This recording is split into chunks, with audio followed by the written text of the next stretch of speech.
Nous sommes ce soir la troisième force politique en France.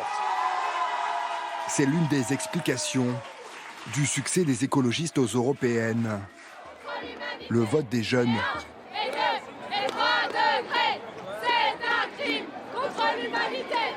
25% des 18-24 ans et 28% des 25-34 ans ont voté dimanche Europe Écologie Les Verts.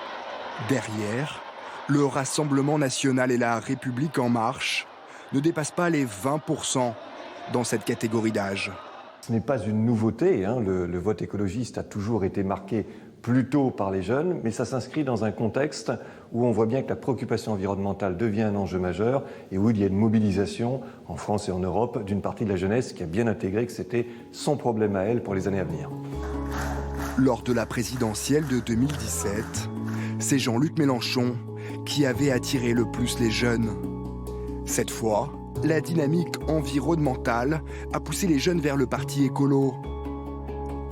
Exception de ce scrutin, ou premier vote d'une future génération verte. Il y a deux hypothèses possibles. Ce qu'on appelle l'hypothèse du moment de la vie ou l'hypothèse de la génération. Si c'est l'hypothèse du moment de la vie, ça veut dire qu'il y a un moment de la vie où je suis écolo, parce que pour des raisons, voilà, je trouve ça sympa, et puis voilà ça. Et puis quand je vais vieillir, quand je vais avoir une voiture, quand je vais avoir des enfants, quand je vais avoir un compte en banque plus ou moins garni, ça va passer au second rang, ça va devant. Ça, c'est l'hypothèse pessimiste, c'est un moment de la vie.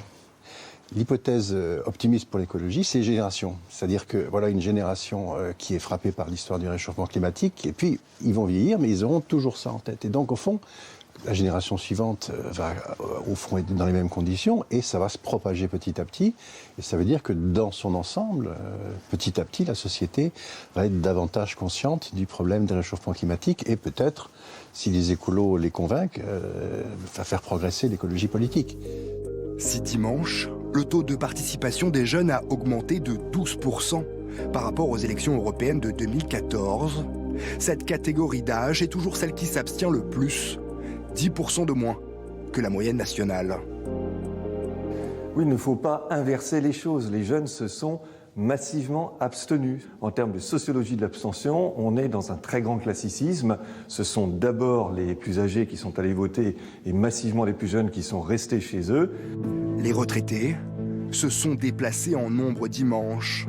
67% de taux de participation pour les seniors. Un vote traditionnellement acquis aux Républicains. En 2017, 41% des retraités avaient voté François Fillon au premier tour de la présidentielle. Les retraités, et là c'est quelque chose d'extrêmement important, qui votaient malgré tout encore à la présidentielle pour François Fillon, les plus de 65 ans, c'était le dernier bastion des LR, et bien là ce vote s'est effondré aussi chez les LR. Les retraités ont d'abord voté pour La République En Marche. Dimanche, seulement 14% des retraités ont voté François-Xavier Bellamy. 30% ont préféré la liste de La République En Marche et 21% le Rassemblement national. En 2017, Marine Le Pen n'avait obtenu que 10% des voix des retraités. En 2 ans, elle a donc doublé son score dans cette catégorie d'âge.